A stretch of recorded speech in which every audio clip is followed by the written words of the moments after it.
जब से वक्फ संशोधन बिल टेबल किया गया, जब बिल पास हो गया, कानून बन गया, आपने देखा होगा विपक्षी नेता एक सुर में सिर्फ इस बिल को लेकर, इस कानून को लेकर अफवाह फैलाने का काम करते रहे। भड़काऊ गैंग पूरे समय एक्टिव दिखाई दिया है। विपक्षी नेताओं के इन जहरीलों के बयानों का असर अब देखने को भी मिल रहा है, क्योंकि हिंसा की तस्वीरें सामने आ रही। कल मुर्शिदाबाद से जो तस्वीर सामने आई वो बताती है कि इन्हीं नेताओं की बातों में आकर मुस्लिम समाज के कुछ लोग गुमराह हो गए और इन्हें बरगलाने के बाद इन्हें सड़कों पर हिंसा करते देखा जा रहा है। और सिर्फ यही सड़क पर विरोध नहीं हो रहा है, बल्कि आपको बताएं जम्मू कश्मीर के अंदर विधानसभा के अंदर तीसरा दिन है जब लगातार हो हंगामा, धक्का मुक्की तक बात आ गई। और ये सब कुछ माननीयों के बीच हुआ है। हो क्या रहा है, वक्फ को लेकर जो नैरेटिव सेट करने की कोशिश हो रही है उसका आफ्टर इफेक्ट दिखने लगा। और अब तो all India Muslim personal law board ये कह रहा है कि वो 3 महीने तक मेगा प्लान तैयार कर चुका है विरोध का। लेकिन क्या वहां भी अंजाम यही होगा, यही प्रश्न है। लेकिन तस्वीर देखिए, जम्मू कश्मीर और मुर्शिदाबाद की तस्वीर देख रहे हैं। जम्मू कश्मीर विधानसभा कैसे हो हंगामा आज भी जारी रहा, ये तस्वीरें बता रही हैं। वहीं मुर्शिदाबाद कल हिंसा की आग में जलता दिखाई दिया। और ये भी वक्फ बिल को लेकर, वक्फ कानून को लेकर यहाँ पर हिंसा जैसी स्थिति सामने आ गई।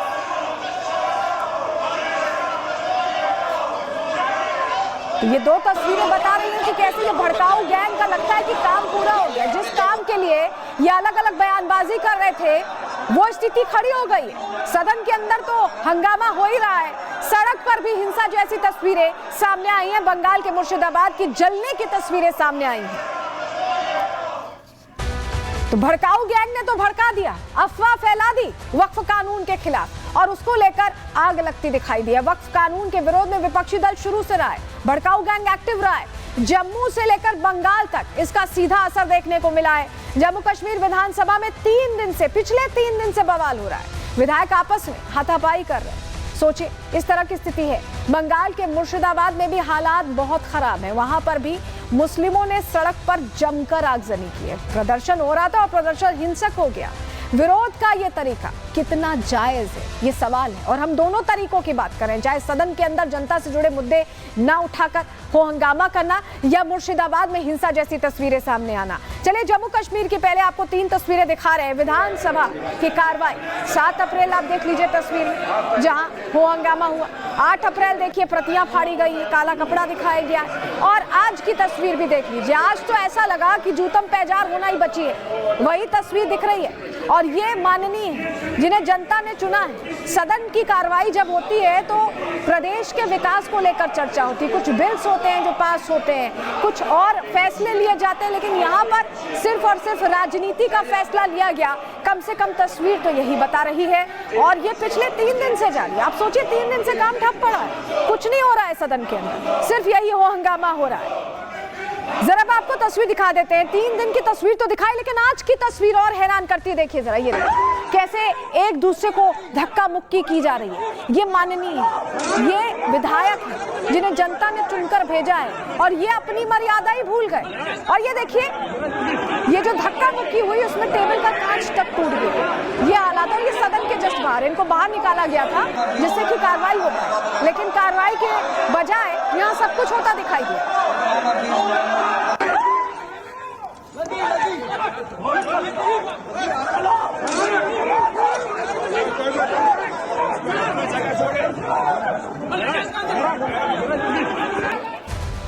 तो 3 दिन से विधानसभा के अंदर कामकाज ठप है। वक्फ कानून पर विधानसभा में तनाव लगातार बरकरार है। आम आदमी पार्टी के जो इकलौते विधायक हैं और पीडीपी के विधायक आपस में भिड़ते दिखाई दिए। आज सदन के अंदर जो तस्वीर हमने आपको दिखाई, महराज मलिक और वाहिद पारा में ऐसी नोकझोंक हुई कि एक दूसरे पर आरोप लगाते लगाते धक्का मुक्की की नौबत आ गई। आप विधायक बीजेपी विधायकों से भी भिड़ गए और सदन के बाहर हॉल में हाथापाई की तस्वीरें सामने आई हैं। यहां तक की स्थिति ये आ गई कि मार्शल्स को आना पड़ा, बीच बचाव करना पड़ा। लेकिन हालात कैसे हो गए थे ये आपने तस्वीरों में देखा। वहां मौजूद बीजेपी विधायक अरविंद गुप्ता बता रहे हैं कि क्या हुआ था, सुनिए। ये चीज़ें असेंबली में नहीं होनी चाहिए। हम असेंबली में अगर हम जम्मू से चुने हुए और श्रीनगर से चुने हुए जो नुमाइंदे थे, हम लोगों की डेवलपमेंट के इशू के लिए आए थे। 3 मार्च से हाउस चल रहा है। आज हमारे मनकोटिया साहब ने डेली वेजर्स का जो इशू था वो उठाया, उस पर बात करने के लिए, चर्चा करने के लिए रखा। इन्होंने फिर वक्फ वोट जब वो लॉ एग्जीक्यूट हो गया है, आज पूरे देश में इम्प्लीमेंट हो गया है, जब हमारे पार्लियामेंट से ऊपर कुछ नहीं है, असेंबली में हमारा कोई पार्ट ही नहीं बनता उसको डिस्कस करना, तो वो पार्ट ऑफ डिस्कशन नहीं था। आपने जो वादे किए थे, लोगों के बीच में वादे करके आप आए थे, एम्प्लॉयमेंट की बात करते थे कि हम 5 लाख एम्प्लॉयमेंट देंगे 5 सालों में, और 1 साल में 1 लाख रुपया 1 लाख एम्प्लॉयमेंट देंगे, और 6 महीने में इसे देखा जाए तो 50,000 की एम्प्लॉयमेंट होनी चाहिए, 50,000 लोगों की। लेकिन आज तक एक आदमी की भी एम्प्लॉयमेंट नहीं हुई है। सिर्फ अपनी स्किन सेव करने के लिए एनसी और बाकी पार्टीज जो हैं अपने फील्ड में कैसे जाना है, ये मुद्दों को लोगों को भटका रहे हैं। अच्छा, बड़ी बात यह है कि यहाँ सत्ताधारी दल एनसी है और उन्हीं की सरकार चल रही है और वही हो हल्ला कर रहे हैं, वही विरोध कर रहे हैं। उन्हें चिंता नहीं है कि उनकी सरकार में काम नहीं हो रहा, और इसको लेकर बीजेपी ने बड़े आरोप लगा दिए। बीजेपी ने नेशनल कॉन्फ्रेंस पर आरोप लगाए। श्रीनगर में नेशनल कॉन्फ्रेंस का दफ्तर वक्फ की जमीन पर है। बहुत बड़ी बात है जो भारतीय जनता पार्टी ने कही है। एनसी लैंड जिहाद को संरक्षण दे रही है। बीजेपी प्रश्न पूछ रही है, कह रही है कि उनके रिश्तेदारों के पास वक्फ की इमारतें हैं। सरकार विधानसभा के कामकाज में खुद बाधा डाल रही है। बीजेपी भी ये प्रश्न पूछ रही है। बीजेपी ने स्पीकर के फैसले का समर्थन किया। स्पीकर ने देखिए कई बार मना किया कि इस पर चर्चा नहीं हो सकती, ये कोर्ट में है। और बड़ी बात यह है कि हमारे संविधान में ऐसा कोई प्रावधान नहीं है जहां विधानसभा से चर्चा करके जो सदन के अंदर वहां पर संसद में कानून बना उसको बदल दिया जाए। तो चर्चा करनी क्यों है, टाइम वेस्ट करने के लिए क्या, ये प्रश्न बना हुआ है। इस बीच आपको बताएं, सुनील शर्मा बीजेपी विधायक कह रहे हैं कि ये एनसी की जानबूझ के की गई साजिश है, क्योंकि वो खुद अपना दफ्तर वक्फ की जमीन पर चला रहे हैं। सुनिए जरा।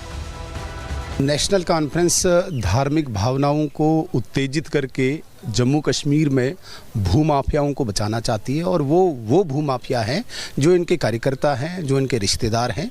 मैंने पहले भी कहा है कि जम्मू कश्मीर में एक लैंड जांच चला है और जम्मू प्रोविंस में एक डेमोग्राफिक इन्वेजन हुआ है, और जिसे एक लेजिस्लेटिव प्रोटेक्शन देने की कोशिश करते हैं। और मैं इसे एक संज्ञा देता हूँ लेजिस्लेटिव जहाद की, जिसमें नेशनल कॉन्फ्रेंस फ्रंट पे है लेजिस्लेटिव जहाद चलाने में, और उन भूमाफियाओं को बचाना चाहती है जिन्होंने वक़्फ़ के नाम पे, गरीबों के नाम पे यहाँ पे ज़मीन हड़पी हुई है।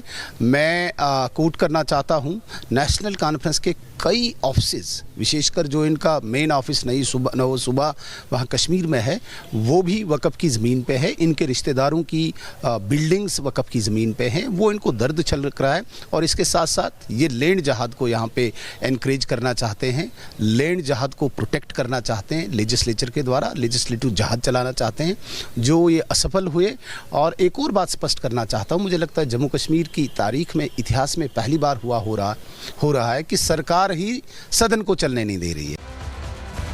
सिर्फ जम्मू कश्मीर विधानसभा के अंदर ऐसे हालात नहीं बने हैं। जो बहुत से विपक्षी चेहरे वो लगातार मुस्लिमों को भड़का रहे हैं, आग लगा रहे हैं। कैसे, आप समझिए, वक्फ कानून का विरोध विपक्षी दल लगातार करते आए। संशोधन बिल था तब से राजनीतिक दल मुस्लिमों को भड़काने में जुटे हुए। उन्हें बता रहे हैं कि आपकी मज़ारें छीन जाएंगी, आपकी मस्जिदें छीन जाएंगी, जबकि ऐसा कुछ है ही नहीं। कई नेताओं पर वक्फ संपत्ति पर कब्जे का आरोप है। इसमें ओवैसी भी हैं, मल्लिकार्जुन खड़गे भी हैं। अब तो नेशनल कॉन्फ्रेंस का भी नाम सामने आ रहा है कि उनके भी दफ्तर वहां बने हुए हैं। तो बहुत सारे आरोप लगे हुए हैं। इस बीच विपक्षी नेता मुस्लिम संगठनों को यहां भड़काने की कोशिश कर रहे हैं, उनको सड़क पर आने को कह रहे हैं। आप सोचिए, कोशिश यही है कि हिंसा की तस्वीरें आए, और ऐसी तस्वीरें आने भी लगी हैं। मुर्शिदाबाद में हिंसक प्रदर्शन हुआ है और दंगाइयों को रोकने में बंगाल पुलिस पूरी तरह से फेल दिखाई दिया। ऐसा लगा कि क्या बंगाल पुलिस को ऐसे यहाँ पर डायरेक्टिव्स दिए गए थे कि उन्हें कुछ नहीं करना है, प्रदर्शन को यूं ही चलने देना है और ऐसे ही हो हल्ला हंगामा होता रहे, आगजनी होती रहे, कुछ नहीं करना है। प्रश्न इसलिए क्योंकि तस्वीर आप देखिए, ये देखिए मुर्शिदाबाद की तस्वीर आपको दिखा रहे हैं। प्रदर्शन वक्फ को लेकर हो रहा था और ये फिलिस्तीन के झंडे, इनका क्या काम था? सवाल यही है, अगर आप वक्फ कानून को लेकर प्रदर्शन कर रहे हैं तो ये फिलिस्तीन के झंडे लेकर क्यों पहुंचे? क्या देश की जो एक स्थिति है उसका हर जगह पर उसका विरोध करना जरूरी है? फिलिस्तीन को लेकर भारत का बहुत स्ट्रॉन्ग स्टैंड है और बहुत बार भारत ये कह भी चुका है, लेकिन ये यहीं पर रहकर ऐसी तस्वीर क्यों पेश कर रहे हैं? ये बहुत बड़ा प्रश्न है। जरा अगली तस्वीर भी देखिए, ये देखिए, ये वो प्रदर्शनकारी हैं, तैयारी के साथ आए हैं। आपको दिख रहा होगा चेहरे पर नकाब है, ये पूरी तैयारी के साथ आए। ये तैयारी किस लिए? कि ऐसे हिंसा कर लें और इनकी पहचान ना हो पाए? क्या इस सोच के साथ ये उतरे? क्योंकि तस्वीर तो यही बता रही है, जो आगजनी की तस्वीरें आप देख रहे हैं, ये सब कुछ होता रहा और कोई रोक नहीं पाया। बंगाल पुलिस क्या कर रही थी उस वक्त? या दीदी ने कहा हुआ था अपनी पुलिस से कि कुछ नहीं करना? बहुत सारे प्रश्न हैं।